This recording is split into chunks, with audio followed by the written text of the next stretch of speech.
मंडळी, राज्यात सर्वदूर पावसाला सुरुवात झाली आहे. विदर्भात कालपासून चांगला पावसाचा जोर पाहायला मिळत आहे.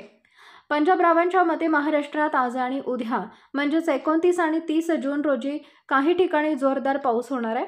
या कालावधीत राज्याच्या पूर्व विदर्भ, पश्चिम विदर्भ, उत्तर महाराष्ट्र, मराठवाडा आणि कोकण या भागात भाग बदलत जोरदार पाऊस पडण्याची शक्यता आहे.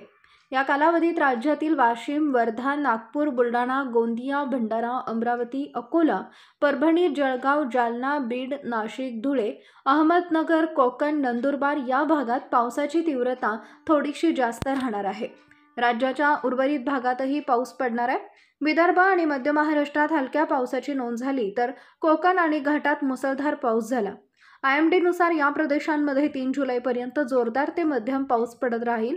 आज पालघर वगळता कोकणात सर्व जिल्ह्यांमध्ये तुरळक ठिकाणी मुसळधार पावसाची शक्यता आहे. तर पुणे, सातारा आणि कोल्हापूर या जिल्ह्यांना घाट विभागात तुरळक ठिकाणी मुसळधार पाऊस पडणार असून या जिल्ह्यांना येलो अलर्ट देण्यात आला आहे.